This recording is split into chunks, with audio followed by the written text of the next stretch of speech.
자, 하나님 말씀입니다. 누가복음 3장 1절에서 6절을 봉독해 주시기 바랍니다.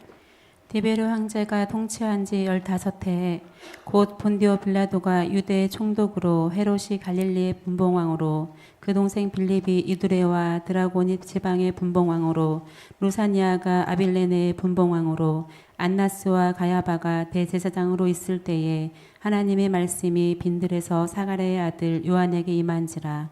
요한이 요단강 부근 각처에 와서 제사함을 받게 하는 회개의 세례를 전파하니 선지자 이사야의 책에 쓴 바 광야에서 외치는 자의 소리가 있어 이르되 너희는 주의 길을 준비하라. 그의 오실 길을 곱게 하라.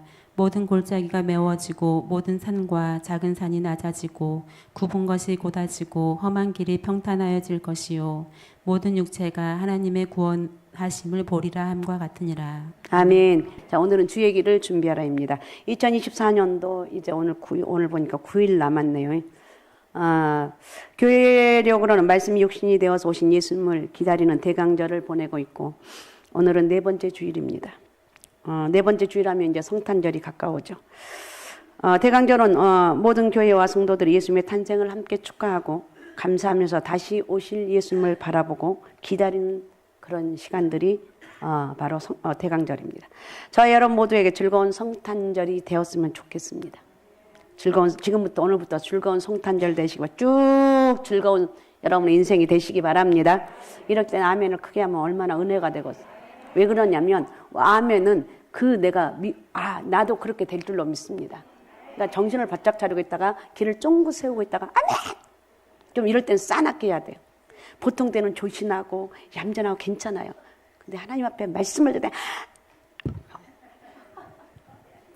이건 내 거야 내 거야. 저건 누구 권사께 아니고 내 거야 내 거야. 이렇게 하면서 아멘 하시고 하나님 은혜가 있으시기 바랍니다.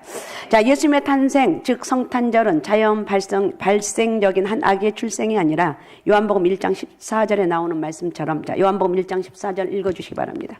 말씀이 육신이 되어 우리 가운데 거하심에 우리가 그의 영광을 보니 아버지의 독생자의 영광이요 은혜와 진리가 충만하더라. 아멘. 말씀이 육신이 되어 우리 가운데 거하시게 된 사건, 성육신 사건이라고 그러죠. 성육신 사건. 그런데 생각해보면 우리가 하나님의 사랑을 열심히 묵상하지만 그런 사랑이 우리 안에는 너무도 없어요. 피조물이고 죄인인 우리 인간의 사랑은 하나님의 사랑과 비교해보면 질적으로 너무나도 제가 좀 입이 좀 어눌하죠. 질적으로 너무나 다른 사랑입니다. 여러분 뜻하지 않는 사고를 당해서 불구가 되고 나서야 우리는 장애의 아픔을 진정으로 이해하게 됩니다. 남편이나 아내를 먼저 떠나보낸 후에 혼자 살아가는 사람들의 외로움을 이해하게 됩니다. 이렇게 똑같은 상황에 처해보고 나서야 서로 공유할 수 있는 이해관계를 가리켜서 공감적 이해라고 말을 한다고 합니다. 여러분 개를 엄청 좋아하잖아요. 요즘 개 엄청 좋아해요. 그러나 개는 어떤 경우에도 사람이 될 수 없어요. 아무리 명견이라 할지라도 개가 사람의 고민과 아픔을 알 수가 없어요. 개는 그저 개라는 거예요. 개가 사람을 진정으로 이해할 수 없다는 거예요. 그런데 성육신 하나님께서는 사람이 되셨다는 사실은 우리에게 참으로 엄청난, 그러니까 개가 사람이 된 거나 똑같은 그런 것으로 생각을 하면 될 것 같아요. 그러니까 이건 엄청난 대사건이에요. 그건 진정한 사랑이라고 말할 수가 있습니다. 히브리서 4장 15절을 읽어주시기 바랍니다. 우리에게 있는 대제사장은 우리의 연약함을 동정하지 못하시리가 아니요 모든 일에 우리와 똑같이 시험을 받으시니로되 죄는 없으시니라. 예, 하나님께서 친히 사람이 되셔서 우리 인간의 애환을 몸으로 다 겪어보셨기 때문에 그런 공감대를 바탕으로 우리에게 가장 좋은 친구고 위로자라는 것. 이것이 바로 하나님이 성탄절에 우리에게 보여준 최고의 사랑입니다. 성탄절이 되면 우리가 꼭 물어보는 질문이 있습니다. 대강절이 뭐야? 이렇게 물어봅니다. 여러분 가운데 예배를 그냥 생각 없이 드리다 뭐 대강절이 뭐야, 대림절이 뭐야 이렇게 할 수가 있는데 대강절은 성탄절 전 4주를 가리켜 대림절입니다. 대강절인데 그러니까 하나님이 사람이 되셔서 세상에 오신 성탄절을 기다리는 절기를 의미하고 프랑스의 작가인 사무엘 베케트라는 사람은 인간은 본래 기다리는 존재다라고 말했습니다. 사람들은 항상 뭔가를 기다려요. 좋은 소식을 기다리고 그래서 좋은 소식 오면 요즘 그 학교 대학을 기다리는 사람들이 많이 있습니다. 그거 합격했다 하면 너무 좋아서 그냥 어떨 줄 모르죠. 좋은 소식을 기다리고 사람을 기다리고 기회를 기다리고 좀 더 나가기를 기다리고 좀 더 살기 좋은 때를 기다리고 이렇게 뭔가를 기다리는 일에 모든 시간과 마음을 주면서 살아가고 있어요. 어릴 때는 어른이 되기를 기다리고 학교에 들어가면 얼른 졸업하기를 기다립니다. 처녀 총각 시절에는 사랑하는 사람을 기다리고 결혼한 후에는 아기를 기다리고 문제가 있는 사람 문제가 해결되기를 기다립니다. 성경에 나오는 동방박사도 기다렸습니다. 그래서 양을 치는 목자들도 기다렸습니다. 누가복음 2장 26절을 읽어주시기 바랍니다. 그가 주의 그리스도를 보기 전에는 죽지 아니하리라 하는 성령의 지시를 받았더니. 네, 이 말은 시므온이라는 사람이 예수님을 기다리는 모습입니다. 위로자이신 메시아를 기다렸습니다. 그런데 우리 한국 사람들은 특징이 뭐냐? 기다릴 줄 모른다고 그러죠. 아유, 저 한국 사람 빨리 이런 말을 많이 들어요. 그래서 우리가 기다리는 훈련을 많이 해야 된다고 어떤 사람들은 이야기를 합니다. 기다린다는 말은 사모한다는 뜻입니다. 사모하는 마음이 있어야 기다림도 있습니다. 사랑하는 사람이 군대 갔습니다.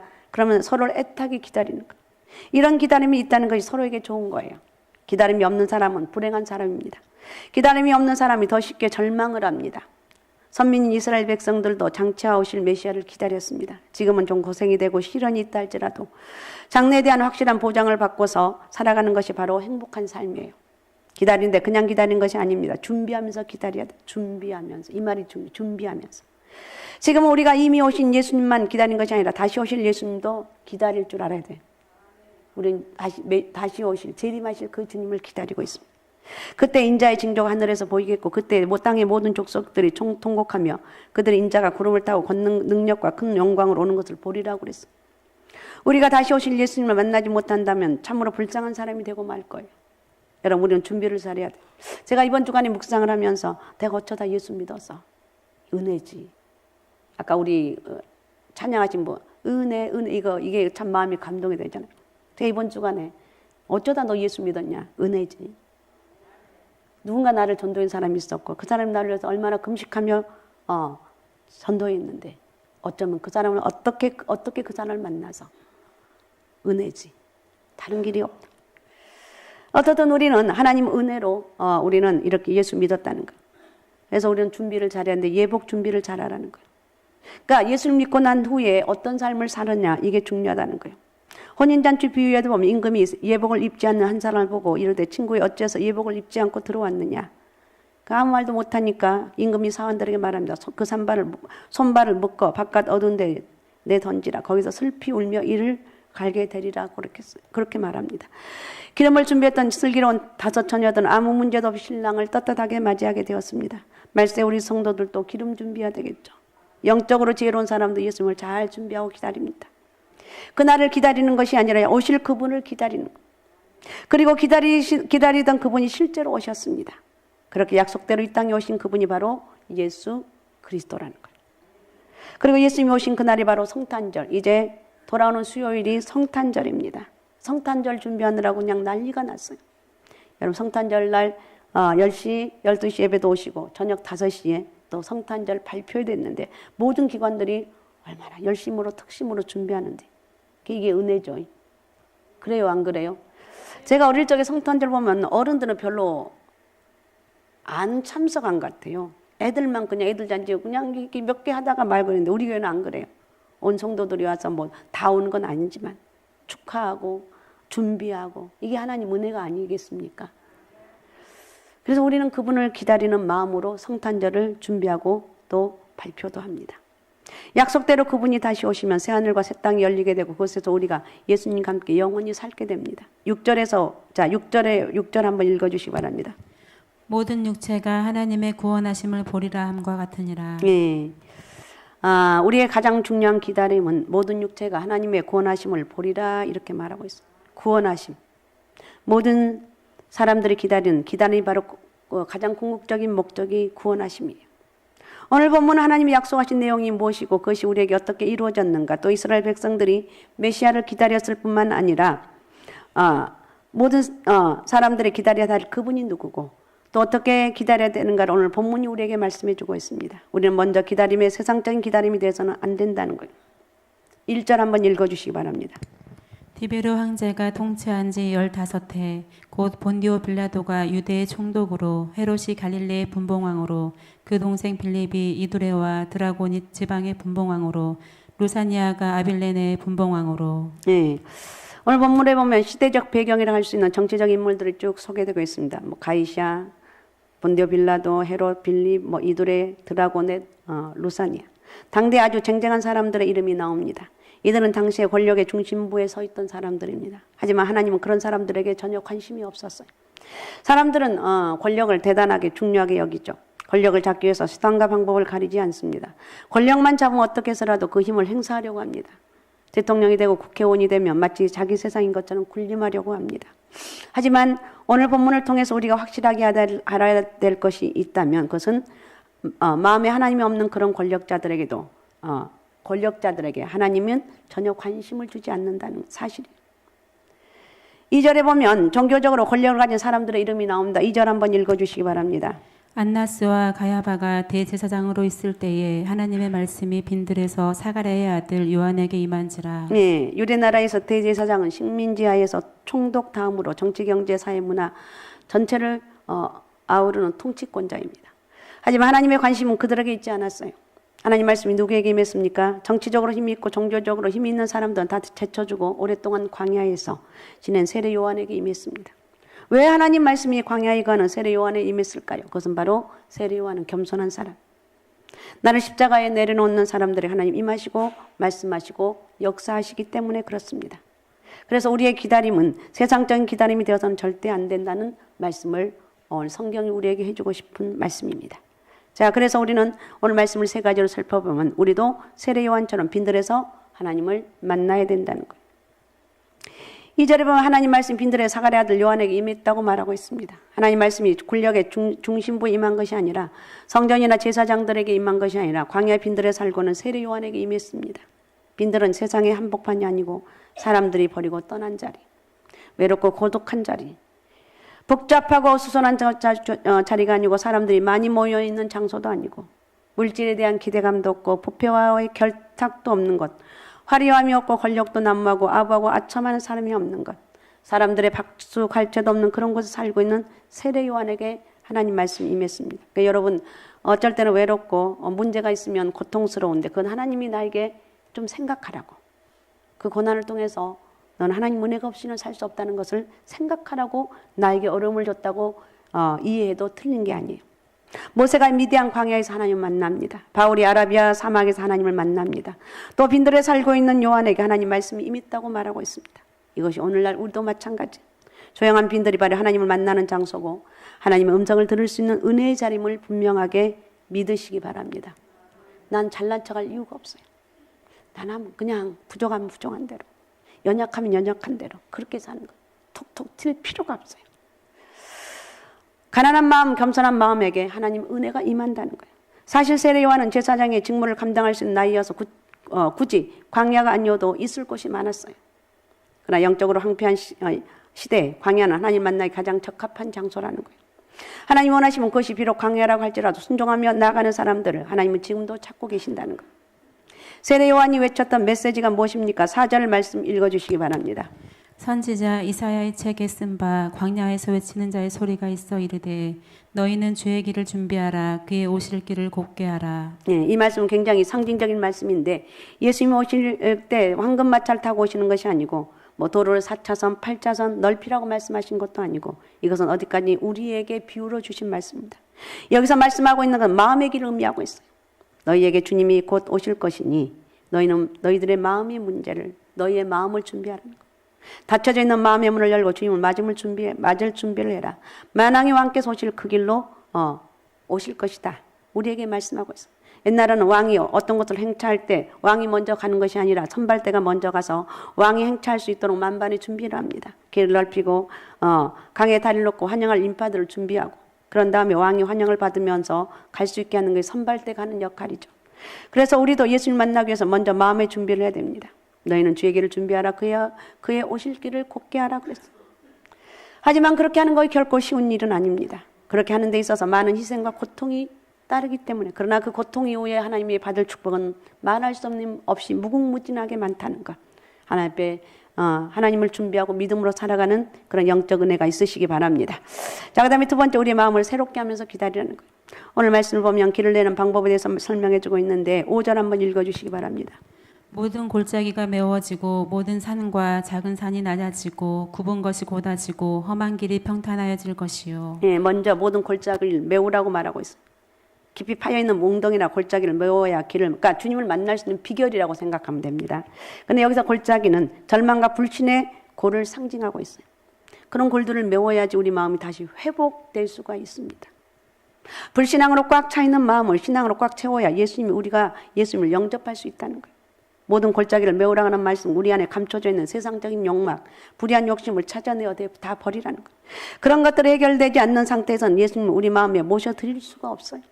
사람들이 살다 보면 실패도 하고 낙심도 하고 또 원치 않는 경험이나 아픈 상처로 인해서 실망도 하고 분노도 합니다. 그런 마음의 골을 메워서 마음을 새롭게 할 때, 그럴 때 주님이 우리 마음에 오셔서 임재하신다는 거예요. 그러니까 우리가 혹시 그런 마음들이 있다면 다 오늘 버리고 가시기 바랍니다. 아셨습니까? 그 다음에 두 번째, 굽은 것을 곧게 하라고 말하고 있는데 여기서 굽은 것은 비양심적이고 부정적이고 옳지 못한 행동을 의미합니다. 우리가 예수님을 진심으로 모시려면 양심적인 사람이 되어야 되겠죠. 예수님 우리 마음의 중심을 보시고 찾아와 주십니다. 마음이 굽어있는 사람 모든 것이 삐딱해서 정상적이지 못하고 순수하지 못하고 왠지 공격적이고 전투적이고 의혹적이고 표독스럽거나 거칠다는 의미입니다. 먼저 우리 마음이 부드러워야 되겠죠. 굽어있는 것, 왜곡되어 있는 마음, 뒤틀어져 있는 시각, 삐뚤어져 있는 생각을 바르게 세우라고 주님이 말씀하고 있습니다. 마음을 곧게 해서 오해하지 않고 바르게 받아들이라는 거예요. 그냥 상대방이 혹시 안 좋게 말한다 그걸 바르게 그냥 오해하지 말라는 거예요. 말씀이 들어오고 거기서 말씀 역사가 일어나는 거예요. 그 다음에 또 모든 산을 낮아지게 하라고 말하고 있어요. 여기서 산은 하나님이 없어서 높아져 있는 교만한 마음이에요. 교만하고 우월의식, 과거의 경력을 무너뜨리라. 그거 다 지나가는 거예요. 우리의 편견이나 선입견을 버리고 예수님과 함께하는 자들에게 부어주신 은혜를 누리라는 거예요. 또 하나는 험한 길을 평탄하게 하라고 말하고 있어요. 여기서 험한 길은 강팍하고 포악함을 의미하는데 울퉁불퉁한 것들, 방해물들, 발에 걸리적거리는 것들을 다 치워버리라는 거예요. 내 경험, 내 욕심, 내가 지금 그거 지난번에 경험했더니 그거 아니던데 이걸 버리라는 거예요. 지금까지 쌓아놓은 스펙, 말씀과 배치되는 것들이 있다면 다 걷어내 버리라고 말하고 있어요. 우리가 마음을 깨끗하게 준비할 때 예수님이 우리에게 찾아오신다는 거예요. 이렇게 우리 골짜기에 메워져야 하고 높은 산들이 낮아져야 하고 굽은 것들이 곧게 펴져야 되고 험한 길들이 평탄해져야 된다. 그렇게 하는 것이 주의 길을 준비하는 거예요. 적으로 발전하는 나라들을 보면 길이 잘 만들어져 있어요. 은혜를 받는 심령도 마찬가지. 마음의 길을 잘 닦여져 있어야 돼요. 바로 거기에 예수님이 오신 성탄절의 의미가 있습니다. 그런 곳에 하나님의 놀라운 역사가 임하게 되는 거예요. 당시에 유대인들이 메시아를 얼마나 간절하게 사모했는지 모릅니다. 그런데 이상한 것은 정작 메시아가 오셨는데 실제로 메시아를 영접한 사람은 그리 많지 않았어요. 그 이유가 무엇입니까? 준비를 제대로 하지 않았기 때문이다. 그냥 막연히 기다리기만 했지 예수님이 오실 길을 제대로 만들어 놓지 못했다는 거예요. 헤롯 왕 같은 경우에는 왕 중의 왕이신 메시아를 마음에 모셔드려야 하는데도 불구하고 자신의 기득권을 내려놓기가 싫어서 오히려 메시아를 죽이려고 합니다. 심지어 2살 이하의 아이들 다 죽이는 가슴 아픈 성탄절을 만들어버렸어요. 제사장들도 그들이 믿고 가르치는 바의 핵심인 메시아를 당연히 영접해야 하는데도 자신들의 특권을 포기할 수가 없어서 결국 메시아를 거부해버립니다. 바리새인들도 마찬가지. 자신의 죄를 회개하고 메시아를 영접해야 되는데도 자신의 의에 도취되어서 고개를 숙이지 않습니다. 그 결과로 결국 예수님 영접하지 못하고 말았습니다. 서기관들의 직업은 성경을 연구하고 가르치는 일입니다. 성경에 약속된 메시아가 오셨기 때문에 누구보다도 먼저 예수님을 영접해야 되는데도 그들은 자신만의 방식으로 성경을 해석하다 결국 메시아를 배척해버리고 말았습니다. 일반 백성들도 마찬가지. 일반 백성들도 마찬가지라는 거예요. 자, 어떻든 우리는 이런 말씀들을 우리가 살펴보면서 이 모든 것이 준비하지 않은 결과다. 준비하지 않는 것이다. 그래서 우리는 제대로 준비하지 않았기 때문에 하나님 말씀을 예수님 오심을 이렇게 할 수가 없었다는 거예요. 그래서 우리는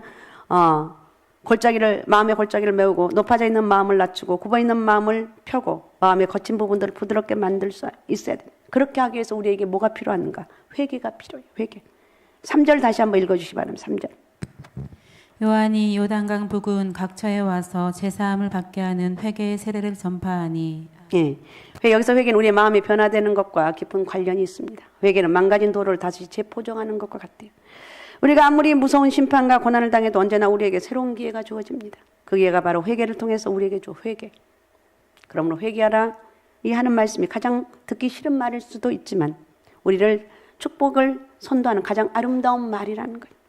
우리가 진정 회개를 통해서 주님만 바라보고 살아가기로 다짐하고 결단한다면 우리는 우리 삶에서 새롭게 되는 축복의 역사, 그런 역사가 일어날 줄로 믿습니다. 우리가 예수님을 믿는다고 말하지만 예수님을 바라보지 않고 다른 것을 바라보거나 예수님을 사랑한다고 말하지만 예수님만 사랑하지 않고 사랑과 물질과 명예를 더 좋아하고 추구하는 경우가 많이 있습니다. 오늘날 우리가 불행해지는 이유가 바로 여기에 있습니다. 하지만 우리가 진심으로 회개하고 새롭게 살기를 결단한다면 앞으로의 인생은 상상할 수 없는 행복이 여러분에게 펼쳐질 거라는 것.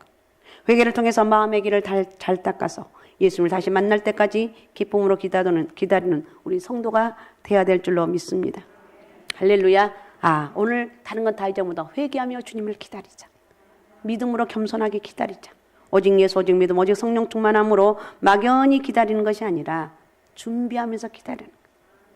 준비하면서 기다릴 때 골짜기가 메워지고 높은 것들을 낮추면서 굽어져 있는 것들을 곧게 피면서 울퉁불퉁한 것들을 평탄하게 만들면서 나를 구원해 주시기 위해서 오신 예수 그리스도를 이 성탄절 제대로 만나고 오늘 이 시간 다 만나서 주님의 은혜와 축복이 함께하는 그런 역사가 있으시기 바랍니다. 할렐루야. 그런 축복의 통로가 되시기 바랍니다. 자, 우리 이 시간 말씀을 통해서 한번 깨닫습니다.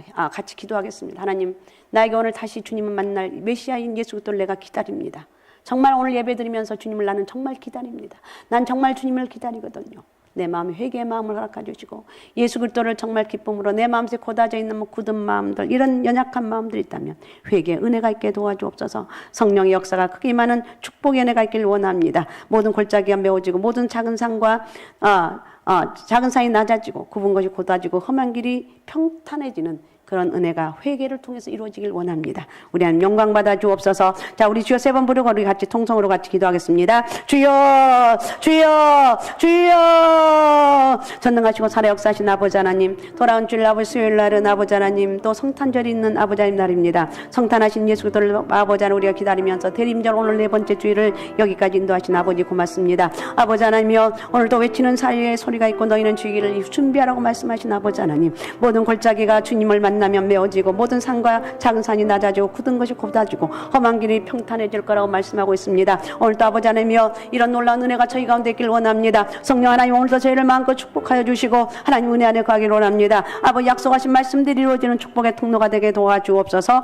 저희를 축복하시고 역사하여 주옵소서. 우리 하나님 은혜를 만만 감사합니다. 오늘도 우리 제 성령이 우리 가운데 함께하여 주시고 오늘도 말씀을 통해 살아 역사인 전능하신 하나님 은혜가 있길 원합니다. 다른 건 다 잊어버린다 할지라도 늘 하나님 앞에 회개하면서 주님을 기다리며 아버지 준비하는 그런 저희들의 삶이 되길 원합니다. 성탄절에 오신 예수 그리스도, 메시아이신 예수 그리스도를 바라보면서 믿음으로 끝까지 승리하는 복된 역사가 있게 도와주옵소서. 성령의 강력한 역사가 저희 가운데 있길 원합니다. 오늘도 예수 그리스도의 능력이 임하길 원합니다. 아버지 하나님이여, 골짜기 메워지게 하시고 높은 것들이 낮춰지게 도와주시고 굽어진 것들이 곧게 펴면서 울퉁불퉁한 것들이 평탄하게 하면서 나를 구원해 주신 주님을 바라보면서 아버지 하나님이여, 성탄절을 준비하며 저희들의 아버지 남은 삶을 준비하게 도와주시고 여기까지도 인도하신 아버지 2025년도는 기적과 축복의 은혜가 임하는 복된 역사가 있게 도와주옵소서. 감사합니다. 축복합니다. 살아계신 예수님의 이름으로 기도하옵나이다. 아멘.